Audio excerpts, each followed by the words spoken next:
Chilli புரோட்டாவுக்கு chilli cut பண்ணி வச்சுருக்கோம்ப்பா. அந்த புரோட்டாவை பார்த்துக்கோங்க. இங்கே வெங்காயம், குடமிளகாய், கொத்தமல்லி, தக்காளி, பீன்ஸு நம்மகிட்ட என்ன இருக்கோ அதை போட்டுக்கலாம். இப்போ சட்டியில் எண்ணெய் வச்சு காய வச்சுட்டோம். பெருஞ்சீரகம்,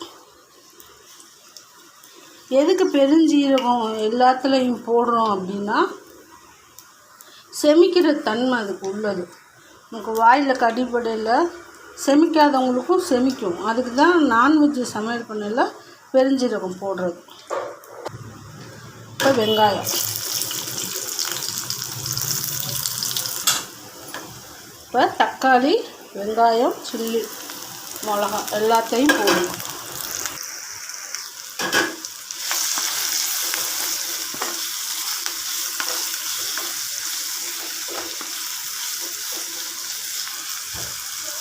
நல்லா வதக்குங்கப்பா.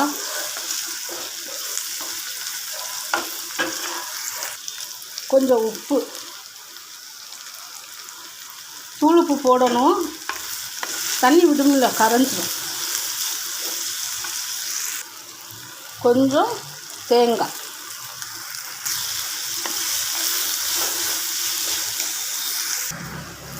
இப்போ வெஜிடேபிள்னால் வெஜிடேபிள் குருமா ஊற்றுங்க. அசைவம் சாப்பிட்றோம்னா கறி குழம்பு, வீட்டில் இருக்க கறி குழம்பு கொஞ்சம் ஊற்றுவோம். அப்புறம் பார்த்துக்கிட்டு ஊற்றுவோம்.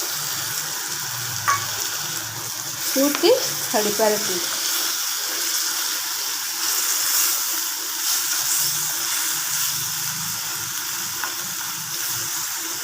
குழம்புலே நம்ம எல்லாமே போட்டிருக்கோம், மசாலா ஐட்டம். அதனால் மேற்கொண்டு எதுவும் போடலை. ஏன்னா நாங்கள் உரப்பு கம்மியாக தான் சாப்பிடுவோம்.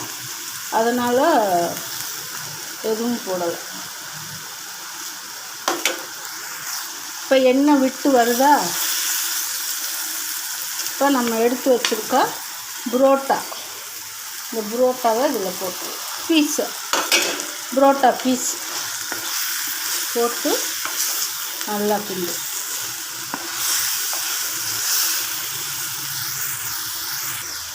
குழம்பு கொஞ்சம் தேவைப்பட்டனால குழம்பு கொஞ்சம் ஊற்றுனேன், ஒரு கரண்டி. தீயை குறைச்சி வச்சுருங்க.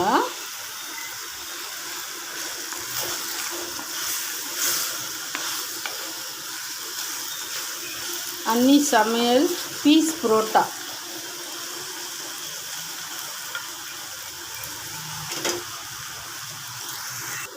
இப்போ கருவேப்பிலை தூவிடணும். அது டெக்கரேஷனுக்காண்டி நம்ம தூவுறோம். குடமிளகாய்,